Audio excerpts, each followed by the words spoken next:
touchdown. Your Bulldogs just won. In overtime, a 2-yard push into the end zone, and an overtime victory for your Kearney Bulldogs.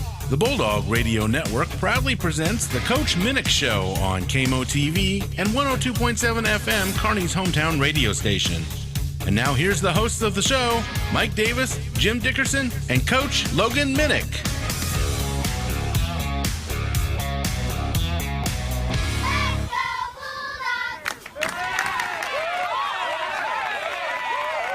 And welcome to the Coach Minnick Show. The star of the show, Mr. Logan Minnick, is to my right. Welcome to the show, Coach. Glad to be here again, guys. Good to see you. And to my left, Jim Dickerson, the voice of your Kearney Bulldogs, who are 5-0. That's right, 5-0, folks. That means you haven't lost to anybody. Yep, that's the way I like it. So welcome, Jim. Good to see you. It's good to be here. Yes, and as always. I'm glad to know that you realize that 5-0 means we haven't lost to anybody. Oh. We have more breaking news later in the show.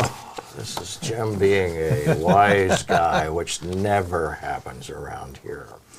52-8, Coach. It was a thing of beauty.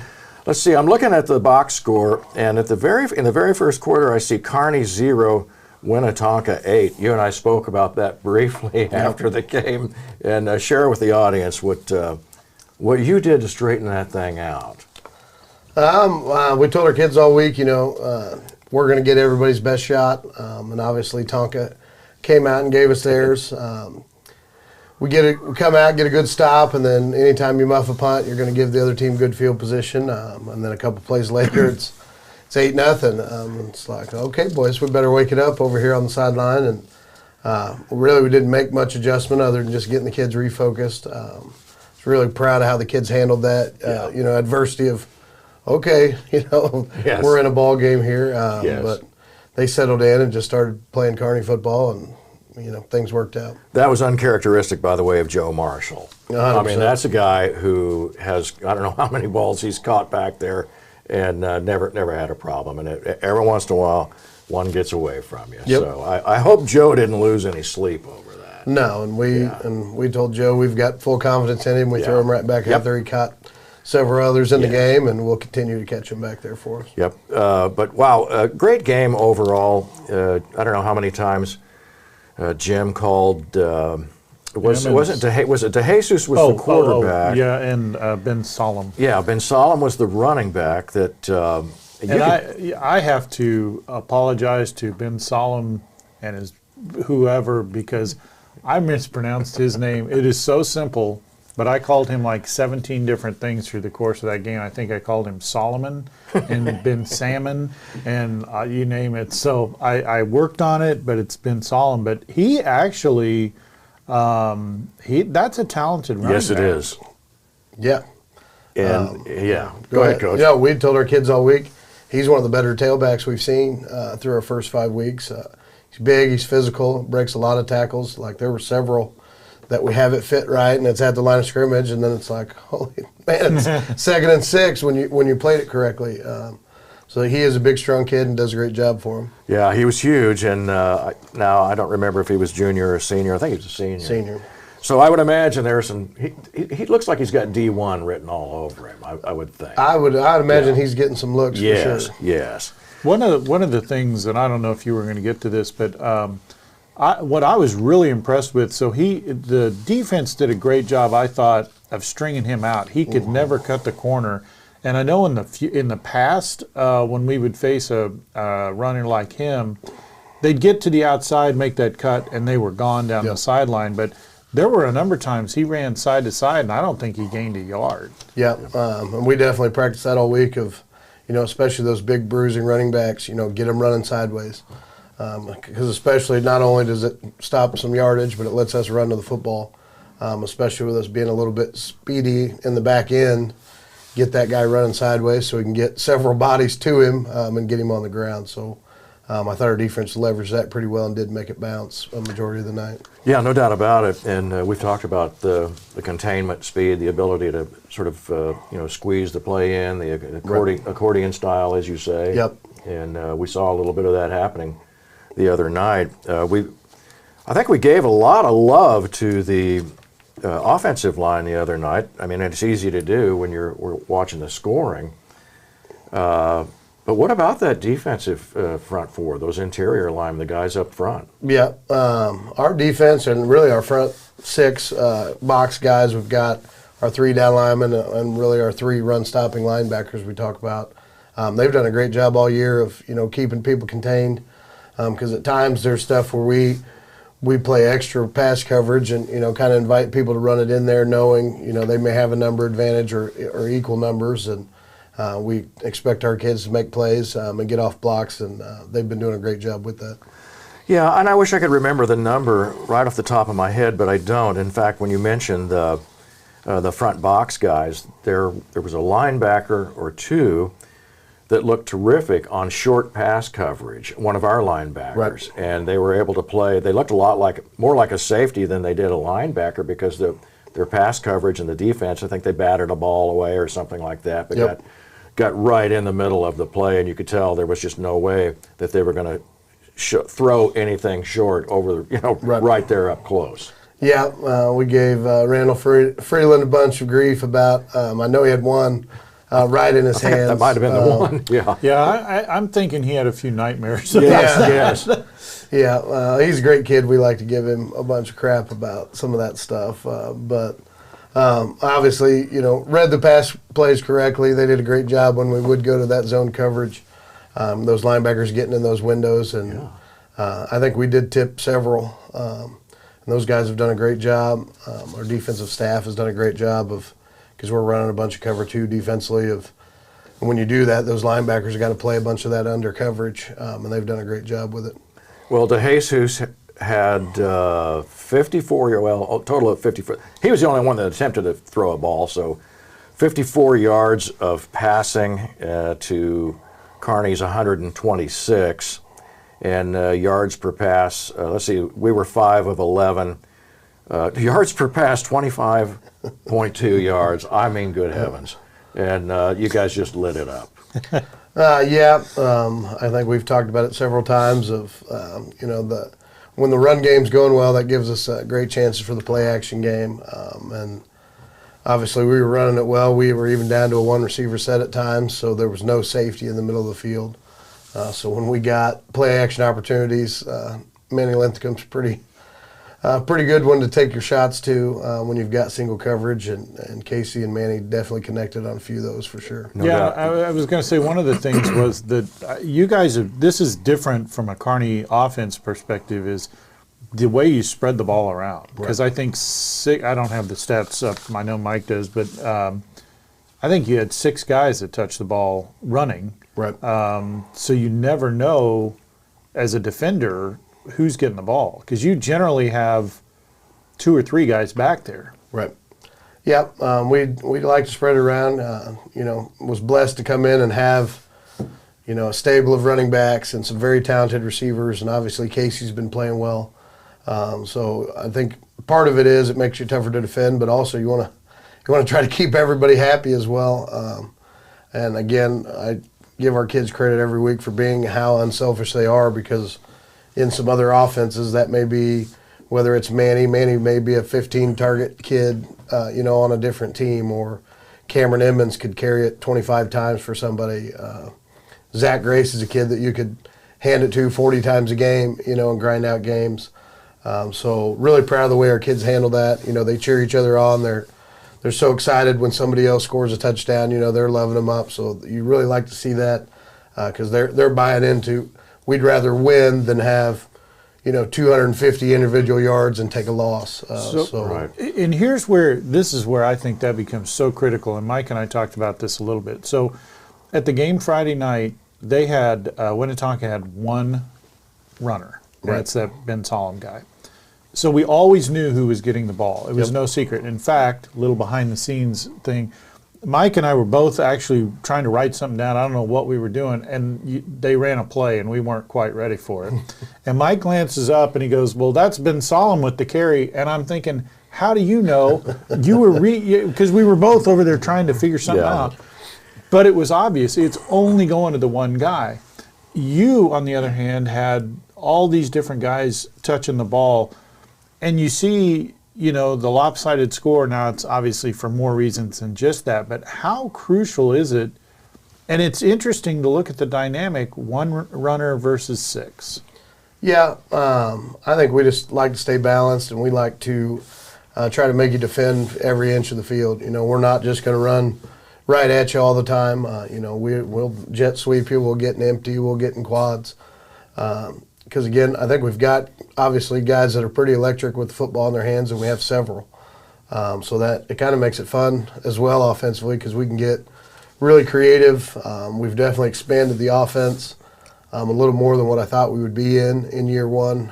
Just kind of, you know, because it's a lot, or at least it looks like a lot.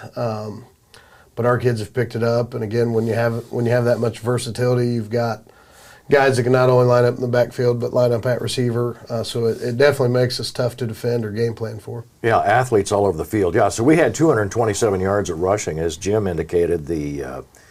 Your rushing, the number of guys that carried were, you're right, Jim, it was 6. One of them is Casey, and he's well capable of carrying the ball. In fact, he had one for 41 yards. And Danny Petrie had the long one toward the end of the day. He had 6 attempts for 90 yards. And, of course, Cameron Emmons was our Stables Player of the Week. And yet, in a game like this, when we watch all these guys, all the talent that's out there, it makes it even more difficult to select a Player of the Week. But we looked at Cameron just because the numbers, I mean, and every time we turned around, there he is up there. Thank you, Brian. Appreciate that graphic. And he is a low runner. I mean, yep. I don't know. You talk about guys that are able to get that. They talk about defensive ends that can bend, how you can come around the corner. That's the thing I noticed about Cameron. I mean, when he bends from his ankles, yep. And I mean, he's that high off the ground when he makes those turns. Wow, what a runner. Yeah, he's a great player for us. We like to tell a lot of people, you know, when Cameron runs it in there, all you're going to see is shoulder pads and his knees. So, and really the top of his shoulder pads at that. So, you know, he's not only he's hard to hit and he's hard to find back there, but he's also extremely explosive and powerful. You know, he's one that goes and wins the weight competitions in the spring at his weight class. Yeah. You know, he's built. He's got the tree trunk legs. Right. And We've mentioned that. Yeah, you noticed it. Yeah. He's very stout and strong. And it's good that we're getting him going. He was a little bit banged up to start the year, so we've kind of just slowly kind of phased him back in there. And I know, obviously, he carried it more Friday than he had in any other game, I think, and that was just part of we found something we like here. We're going to continue to go with it. And again, I know I mentioned it. I think I mentioned it after the game when you've got Zach Grace and Carter Schmidt, you know, and Cole Williams and those guys in front of you moving people. You know, why run anything else at times to, you know, especially, you know, you're down 8-0, look, we're going to find something and we're going to get this game where we want it before we need to make adjustments or go with something else. Yeah, well, I mean, you look at a couple, and I think, you know, like Danny Petrie's he had the one long run, but he and Cameron, between the two of them, Danny had 90, Cameron had 89 yards, but I mean, you'd take that from a single running back any day. And the fact that you've got those two guys. Plus, and here's Zach Grace with 7 carries for 23 yards, but we saw him all night actually playing the tight end position as a blocker, which is, you know, what you generally expect. And over there and he's on the left side, as you indicated, doubling up with Carter Schmidt. And you can't stop that. There's just no way to stop it. No, they're two big road grader bodies, and again, 2 kids that are dedicated to the weight room and big and strong and both can move. So, you know, when you can win single blocks at the point of attack and get movement, it makes me a pretty good football coach at times. Because, again, you know, those are just great players making plays, and we as an offensive staff are just trying to, you know, get the ball to the right people at the right times, and obviously put them in places to succeed. And again, I'd like to take all the credit, but we've got a lot of talent on the offensive side. I'll tell you this: if I was on the defense and I lined up and I saw Carter and Zach, I'd be like, Coach, is there a play where I could go to the other side? Because this isn't going to end well for me. If they're bearing down on you, it's going to be trouble. We saw another connection on. It was later in the game, and it was the long pass from Casey Rooney to Manny Linthicum, and Manny had 2 receptions for 89 yards, but I think most of that was the one touchdown pass later in the game, late third quarter Something or so, like as that. I recall. But in fact, I think it's our play of the game. We can come back with that later. But my goodness, the connection that those two have, and I think the thing that I don't know why I was surprised. I watched Manny Linthicum play basketball last winter, and I knew he was just a terrific athlete, and Yep. you can tell. And he's actually, because he's around so many really tall guys in basketball, I didn't think he was that big. But Right. then as you're standing next to him, we talked to him after the game. A couple of weeks ago we spoke with him, and you go, wow, you're taller than I thought. Right. And so you look at a guy that's got that size, that athleticism, and that kind of speed, and when that breakaway speed that he's got to pull away from coverage, I mean, he just burned away from the secondary on that long pass. And the neat thing about it was the timing that he has with Casey. I mean, it's perfect. And Casey knows exactly where he's going to go. So he's not throwing the ball to Manny. He's throwing it to where Manny's going to be. 100%. And I just love seeing that. Yeah, I think Casey and Manny are both getting better at that every week. And I think just Casey just seeing it of, okay, if Manny, I think I said it last week, if Manny's even, he's leaving. Yeah. So as soon as he gets leverage on the coverage, and well, let's throw him open inside. Now there may be a kid at some point that runs with Manny on that stuff, but until we find him, we're going to continue to, as soon as he's even, let him throw it out there and let him go get it.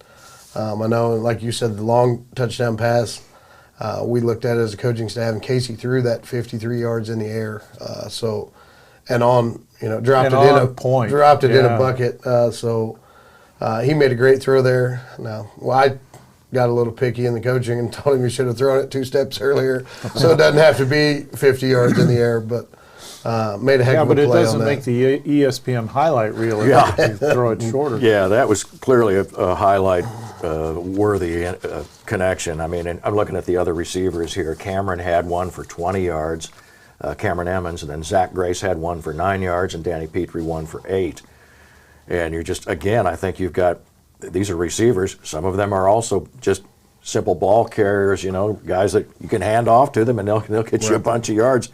I mean, these are athletes all over the field. They're just, you just got to love that. I mean, you can't enjoy it enough. Yeah, for sure. And then another one to mention, Bryce Page being extremely unselfish. He didn't have a catch last week. I know we targeted him a couple times, but he really enjoys going in there. Like, there were several times where he knew it was a run play, and when we were running our one receiver set, Coach, can I go get Manny? Yeah, go get him. And Manny's like, yes, please. I don't want to have to go in there and, get my hands dirty at times. But Bryce goes in there and just gets after people, in the blocking aspect, and takes a lot of credit. Yeah, he's big enough. And I saw him, he was heads up on picking up the football on that 2-point conversion. He did. Yep. Yeah, at the very beginning, which was fantastic. We're getting ready to take a break. You're listening to the Coach Minnick Show. Stay with us. We'll be right back.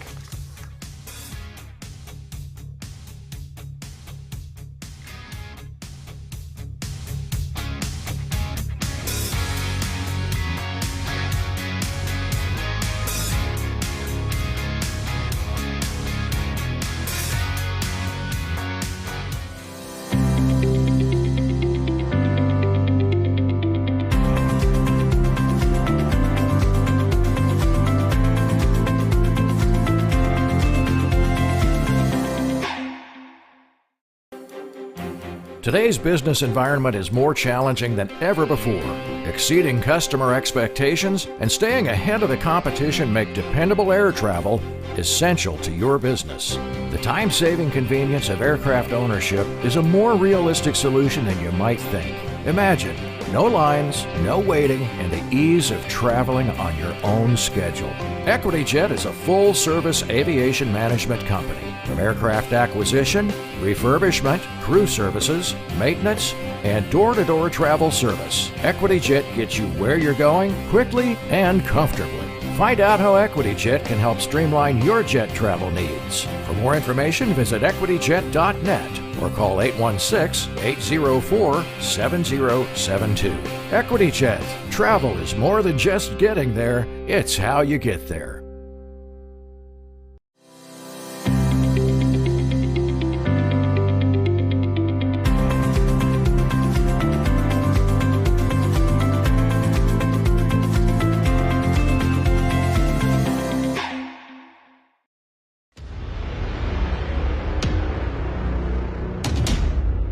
All right, we're here at Winnetonka High School where the Kearney Bulldogs just took care of business on Winnetonka's homecoming night with a big win, even a running clock for the fourth quarter. I'm joined here by starting offensive tackle and senior Carter Schmidt. So Carter, tell me a little bit about it as being a senior on this team, some of the leadership and things like that you guys have been providing yourself and your other senior teammates to this team. It's about pretty much just setting an example every day and being positive when we're down and fighting through adversity is a big thing that I feel like all the seniors really do well this year.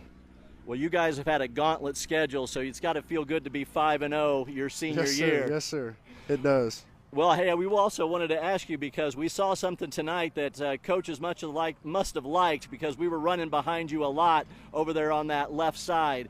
Tell us a little bit about what you guys were doing to them on that left side of your line. I think it's just the way it worked out. I mean, our right side of the line, I believe, is just as strong as the left side. So I think it's just how it worked out tonight, but it switches off night to night. So. Oh, no, you guys are doing a tremendous job. We want to wish you the best of luck for the rest of the year. You. And here, a big win tonight for Kearney over Winnetonka. Yes, sir.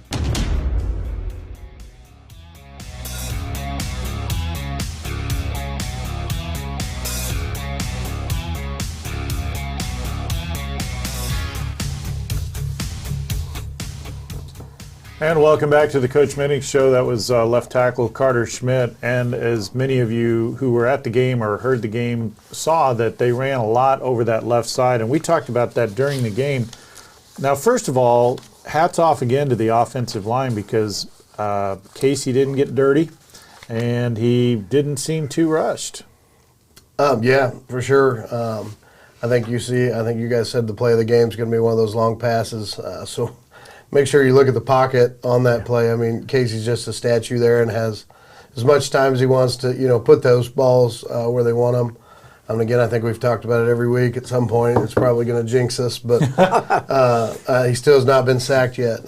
So they've done a great job of keeping Casey vertical and keeping him comfortable in the box. And then obviously the rush attack was there all night, and our kids did a great job just being physical. And the funny thing is, and I don't think Brian has it, but I played with the telestrator that we're working, and the pocket that you're talking about with Casey, I drew a circle, and I was like, look at all this room he's got, and the defenders have a perfect little shield going for him. That was really good.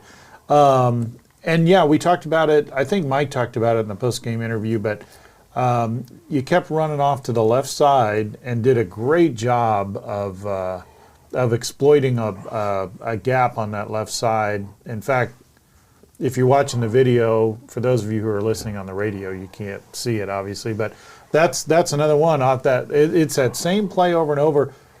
Did you guys find something that was a gap, or they just couldn't stop it, or what? Talk about it. It was a little of both. Like we talked earlier, when you're getting that good push from the left side, it doesn't really matter what you call to that side when those guys are getting after people on that side. But I think the other thing was we just found something we liked in their alignment as well of something we thought we could take advantage of, and our kids did a great job executing that. And I'm taking a little pride in, well, if it worked, let's do it again. Right. I think that's right. I think this is good coaching. If they can't stop it, why? Yeah, there's a few times you just look out there at Casey and you're just like, just run that again. Well, the other thing I wanted to mention, Coach, about Carter Schmidt, and you saw it right there. He had, first of all, he's such a gentleman.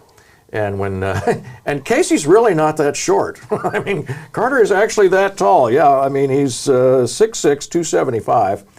And he had a couple of opportunities as Kelly was interviewing him to take a little bit of the glory, but every time Kelly brought it up, he deflected it to the other players, and he's just that kind of a guy, and he's not alone in that. And I think it's really neat to see all of these players who are, as we said, earlier, right. He's a road grader. Yep. And I've seen other videos of him that are not, some of the other games that we've played, not from this past week, where he's just taken the guy in front of him completely out of the game. In fact, I saw a couple of one of them where he had taken the player in front of him off of the defense and pushed him way downfield, and then picked out a linebacker and went after him. I mean, it was just brutal to watch. Yeah, we talked to our guys up front about putting people on roller skates. That kind of, yes. At times, Carter does that to people where it's that guy's just going backwards at a pretty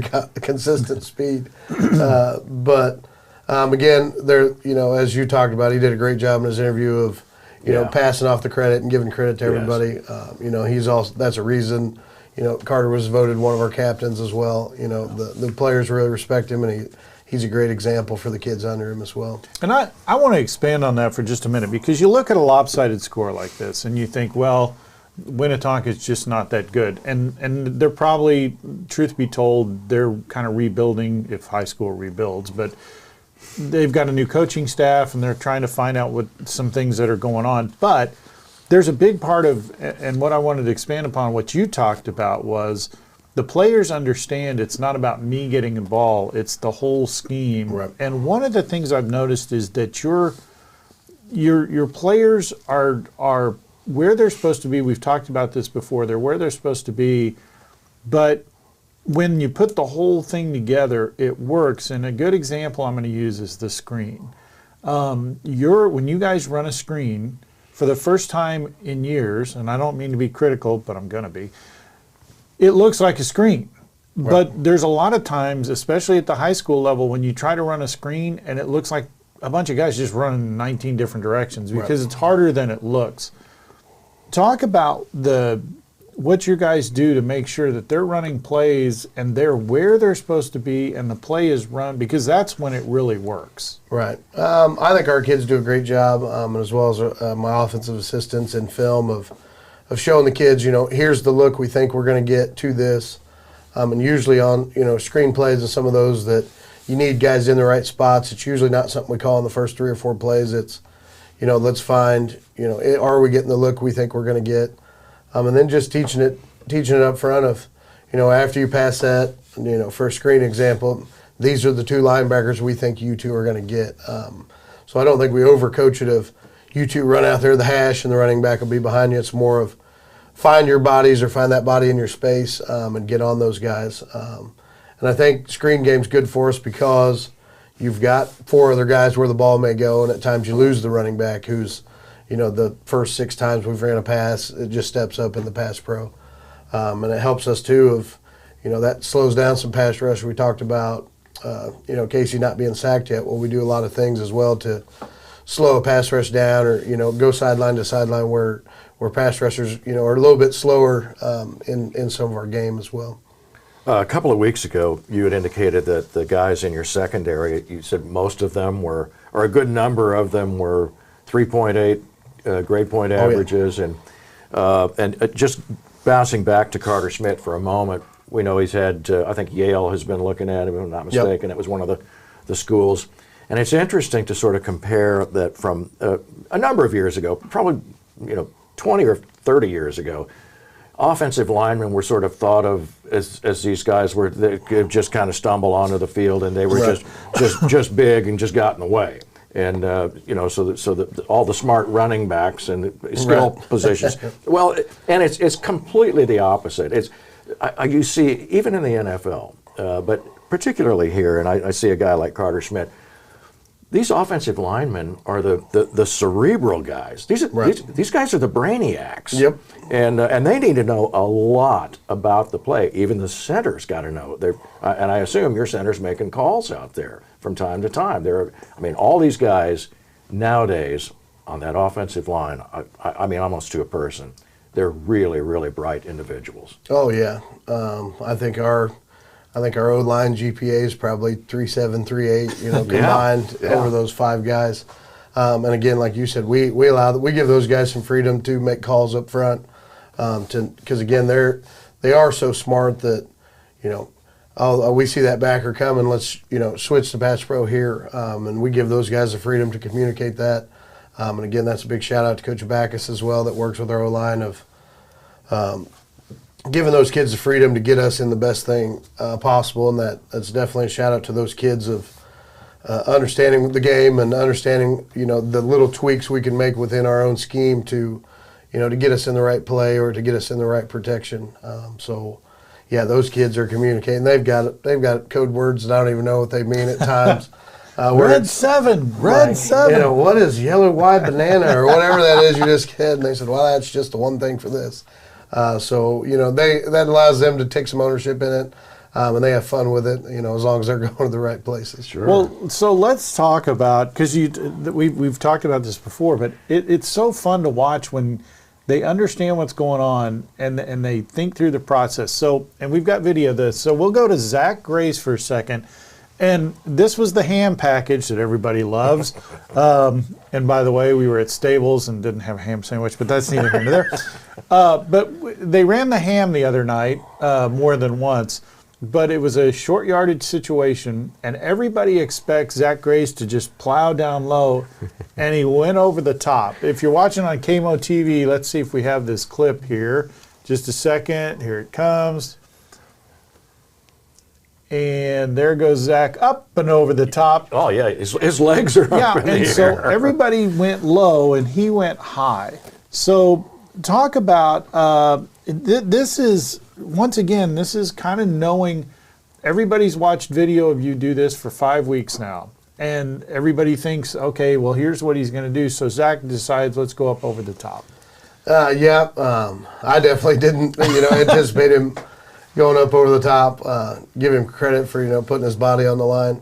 I think the one thing we told him, as we sent the ham package out there, it was 4th and inches. So I'm shouting out, we just need a yard. So he knows not to get too greedy and try to bounce it on a 4th and inches play where it's, okay, move the sticks, and then, with our ham packages, what it's been, you're going to get an opportunity to probably run ham the very next play as well. So, move the sticks here, and then we can go to some of our different varieties we have with the ham package. But again, that's a shout out to Zach of knowing down a distance is 6 inches, I'm going to get a 6 and going over the top. Well, you talk about his size. For one thing, and we know he's 6'3", 235, and he's a monster. But it also occurred to me when Jim and I saw him do that, what you saw in that video just a minute ago, when we saw him get that vertical. Yep. This guy at this size, he's a high hurdler. Yep. And so he's got that fast twitch fiber that comes along, and you're trying to pair that up with a guy this size, and if you have any doubt as to why this guy is so good on the football field, that's a great combination. Yeah, that's probably just all coaching there. Zach's a phenomenal athlete. And like you said, there's not many kids, anywhere that, are all state throwers and also all conference high hurdlers where they're, the range of his athleticism and size and strength. Very blessed to have somebody back there that can make us good coaches. It doesn't take a lot to think, let's just snap to that kid and get a couple yards. Yeah, you just forget. And then while we're on the Grace family, Theo Grace, as a sophomore, you can tell this guy has a nose for the football, and I love watching that guy play defense because, man, he's a punisher.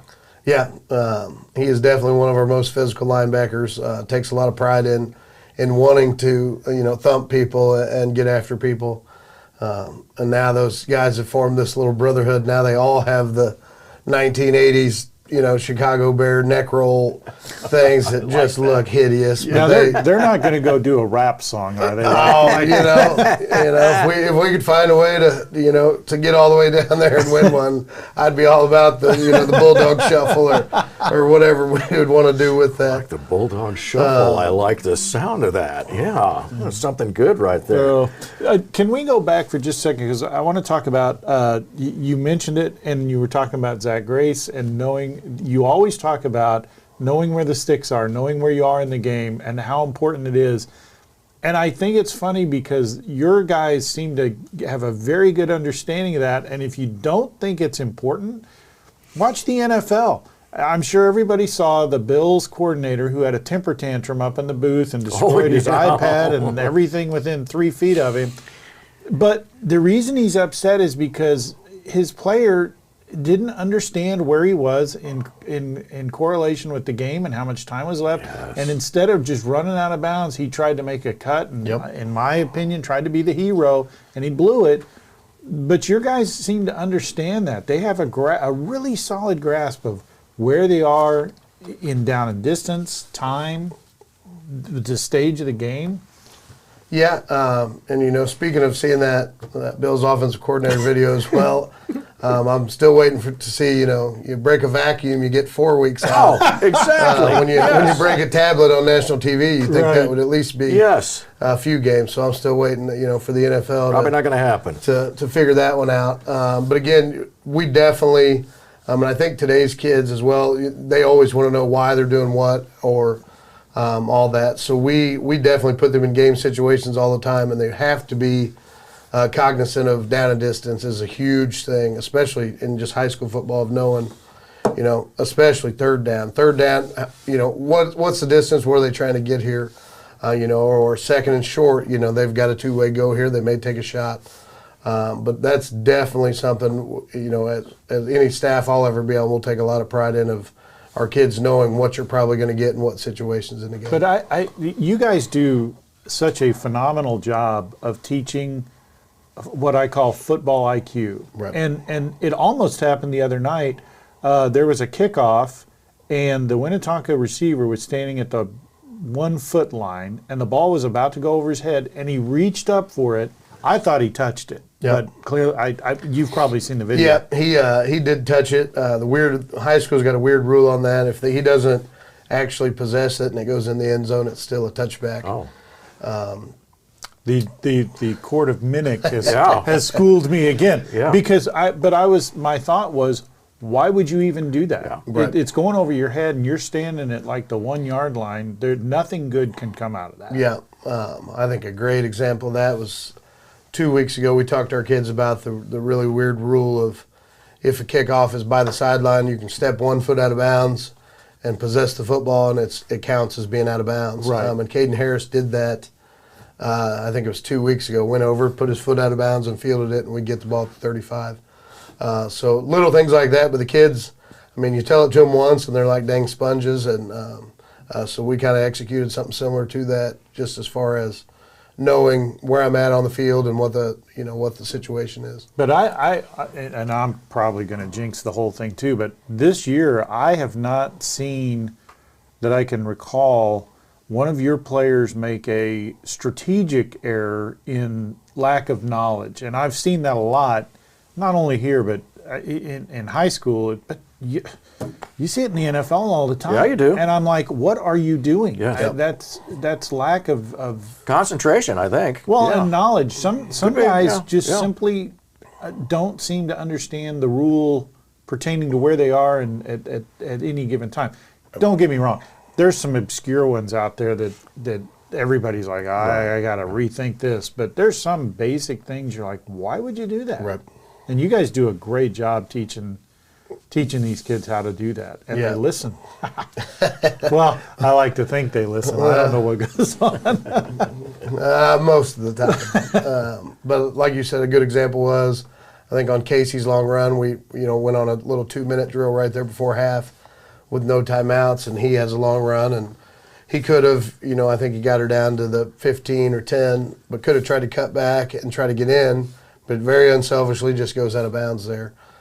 So I think that's definitely something we preach, and the kids are buying into it. And are we going to break? Yeah, we're going to take a quick break. I thought I said take us to break. Well, when we come back, I want to talk a little bit more about that clock management, because there was a clinic given last Friday night. If you weren't there, we'll talk about that a little bit when we come back. Plus, we'll have the play of the game. Stay with us. You're listening to the Coach Minnick Show or watching on KMO-TV.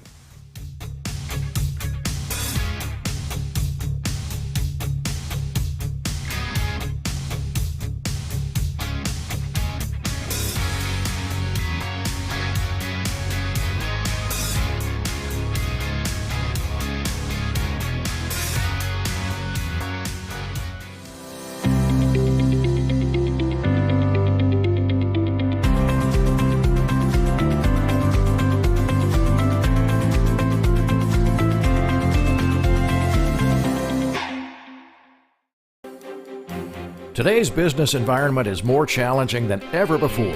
Exceeding customer expectations and staying ahead of the competition make dependable air travel essential to your business.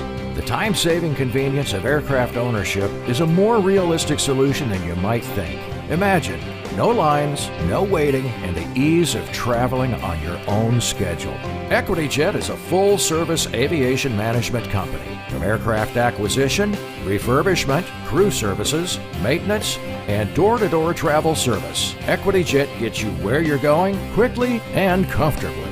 Find out how EquityJet can help streamline your jet travel needs. For more information, visit equityjet.net or call 816-804-7072. EquityJet. Travel is more than just getting there, it's how you get there.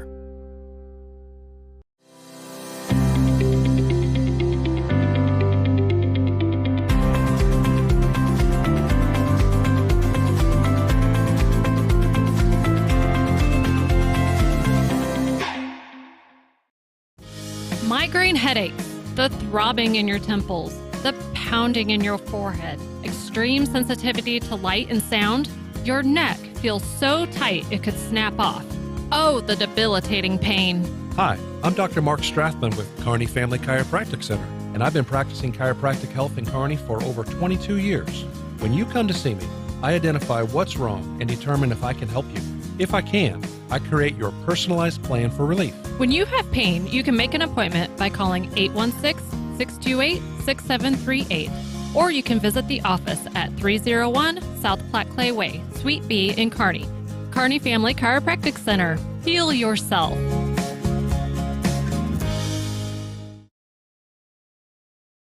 Hello, Kearney. Well, Bubbles, the Bulldogs won again last week. What do you think? How about a high five? I'm Melinda Strathman, here with Bubbles the Weather Pug, bringing you your game day forecast. At kickoff, we're looking at a sunny and pleasant temperature of 67 degrees. And then after the Bulldogs beat Ruskin, we're looking at 59 degrees when you're heading home. I'm Melinda Strathman, here with Bubbles the Weather Pug. Have a wonderful afternoon and go Bulldogs.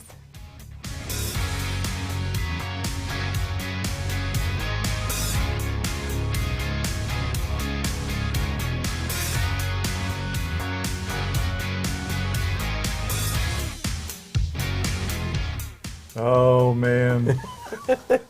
Bubbles needs to work on the high five. Maybe he could get a little 10 going there. Yeah, that wasn't exactly voluntary. I don't want him to fall off a chair or anything like that because we're not insured. But that's neither here nor there. Oh, man. What am I? So I think what I'm supposed to do next is the play of the game. Yeah. And this was really... So this is becoming more and more common, but this was a thing of beauty. Number 10 to number 1. Yeah, let's listen to this. Yeah. The play of the game.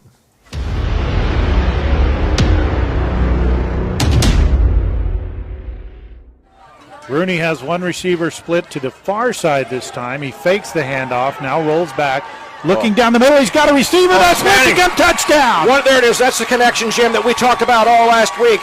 That is number 10 to number 1. Casey Rooney had just put it right on the money. Manny Linthicum just put on the Jets. He was being covered very closely by the defender, but he was able to put on the Jets. And, I mean, when he put a gap on there, you could tell that Casey had thrown that ball so well that just that extra burst of speed, that ball was placed perfectly for the touchdown. That pass was outstanding. Rooney to Linthicum, and it was on point. It almost looked like they had practiced that before. Oh, mercy. I'm going to be honest. The problem I have with that play is it happened so fast. It did. I mean, boom, boom, and they scored, and I don't have time to, pontificate on the beauty. But well, that's what I'm there for. I mean, I was just stammering around because you're a fan at that point. Well, and the thing of it is, and I hate to harp on this, but at the high school level, the perfection of that was something to behold. And when I said it looks like they've practiced it before, I'm kind of not kidding because so a lot of times when you see a play like that, it's a one-time thing. You're excited because you know that'll never happen again this year. Not in this case. This keeps happening over and over, and it's not just Rooney to Linthicum. I mean, there are so many plays that your guys, And you know what? At the end of the day, it looks like they're having fun. And that is the best part. Without a doubt. I think we definitely have an entire group of boys that are having fun, within the offense, because at any point, any guy could get to football. So I think that keeps not only kids having fun, but it keeps them engaged within the offense, as well as knowing, at any point, Coach may call my number over there on the play sheet. And we also reward guys, that, for a couple plays, if you blocked your tail off, we're probably going to come back and give you the football. So we like to spread it around, and all our kids know they do a phenomenal job of blocking for each other when they're not getting it, because they know if they're not, doing their job when they're not getting the football, they're not going to get the football. So again, that was a great play of the game. Casey put that on the money, but again, that was just a product of, we run a play, and my guys in the box are like, "Hey, the safety made that play at 3 yards." It's like, well, then let's throw it over the safety's head, and obviously with a great run game going, the play action pass has been great to us all year.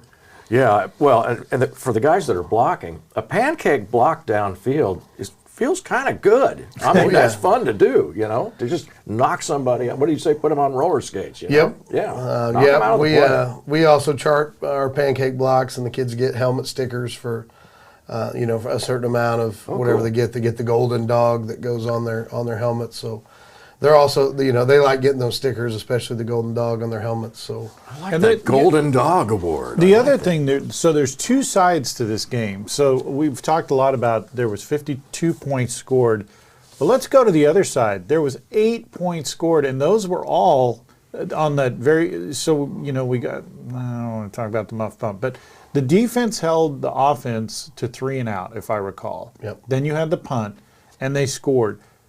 After that, it was lights out over. And, we talked a little bit about it. Winnetonka is maybe not the greatest this year, but they're not that bad. But your defense was rock solid, and everything they tried to do, but for a couple of plays, let me give you this stat, Jim, and before we go to you, Coach, here, because I want you to respond to this. 1 of 13 on third down conversion attempts, the Winnetonka Griffins were. 1 of 13 on third down. And then 0 of 1 on fourth downs. They obviously were in a position to try, obviously. And I bet that fourth down was probably at the end of the game. I'm guessing. I'm going to try to remember. But that's what we're talking about right there. Yeah, I know for sure that first 8 points got them good and angry over there on the sideline. 52 unanswered. Because I think we held them under 100 yards of total offense, and 50 of it was there on that 50-yard drive after the muff punt. So our kids definitely got re-energized and got it fixed on the sideline, and really on that drive it was just we missed one tackle on a run play that got about 20, and then they had the long pass, which was a great throw by them. The kid toe dragged at the back of the end zone. They made a really good play on that. I thought we were in decent coverage on that. It was just one of those where they played a little better than we did on that play. But after that point, the defense locked in for sure.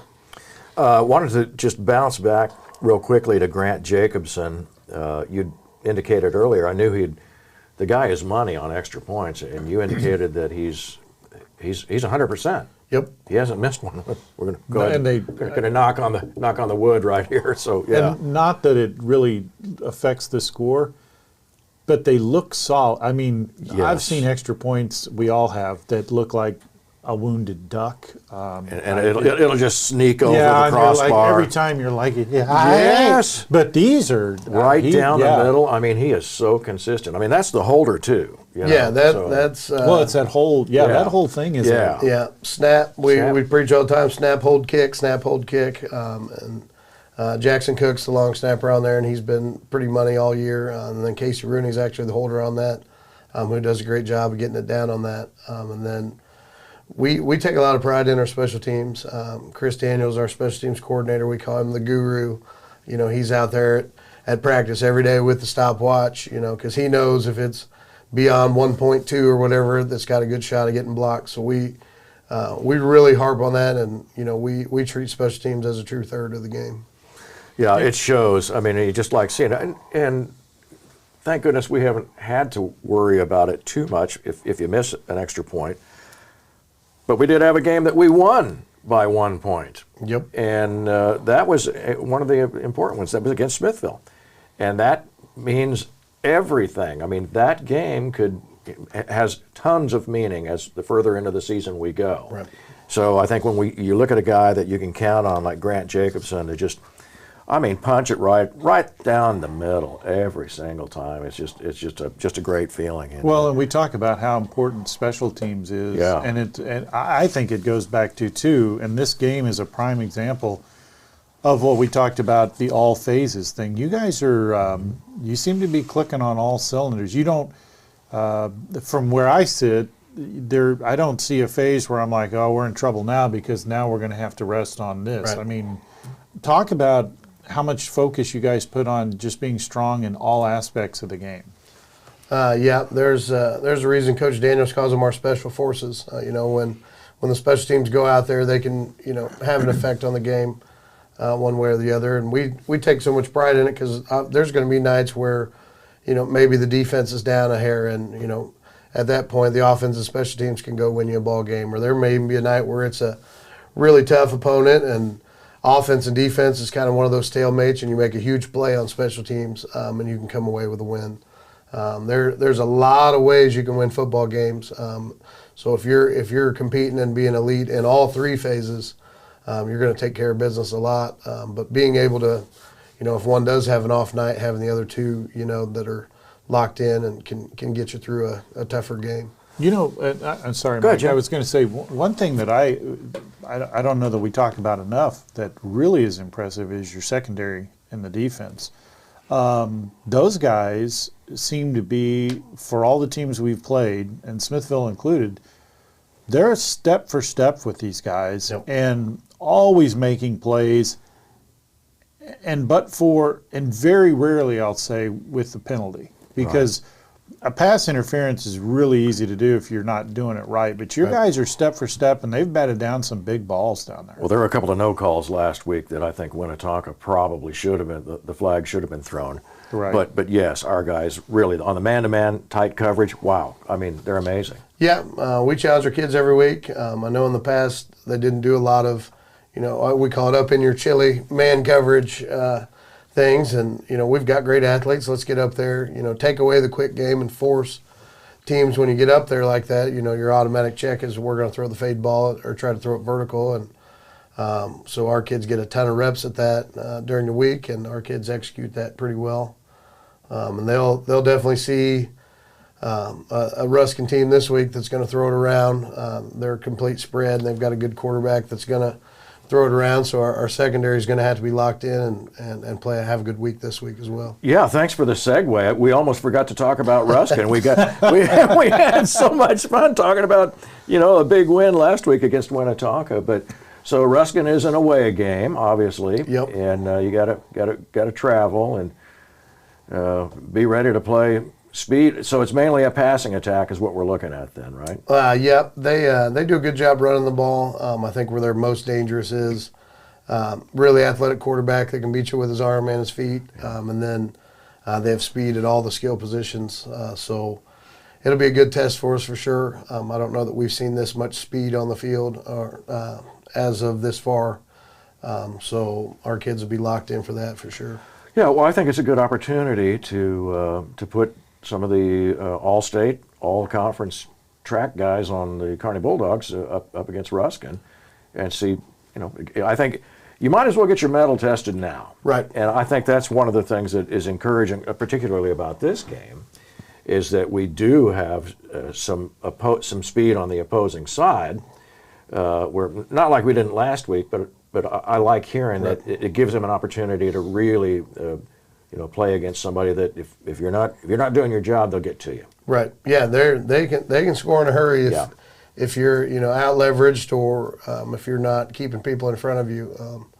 They can put points on in a hurry.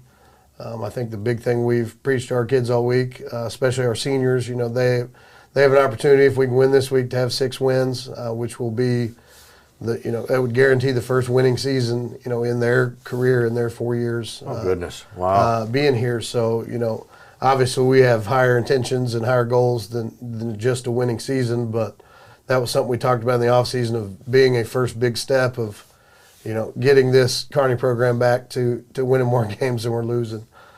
So if we can get that done this week, that would sew up one of our first goals for sure. Yeah, well, I mean, that's great to hear. And you talk about your seniors, that would be awesome if you guys can do that. And fingers crossed you can. And I don't think, because if going back to, well, you were here, but the big years, 2015, am I right? Yep, on 15 and 16.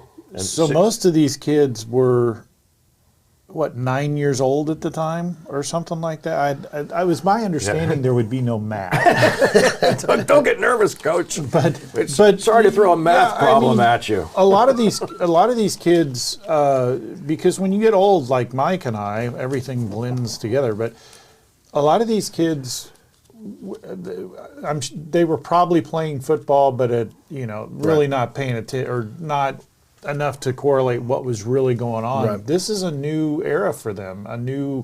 They've never seen this before. No, they again, like you said, I think most of them were middle school to probably upper elementary when in 15 and 16 when we won those or won one and lost one, unfortunately. Yeah. But so I don't know that they've really got the experience of that or realizing what Kearney football used to be.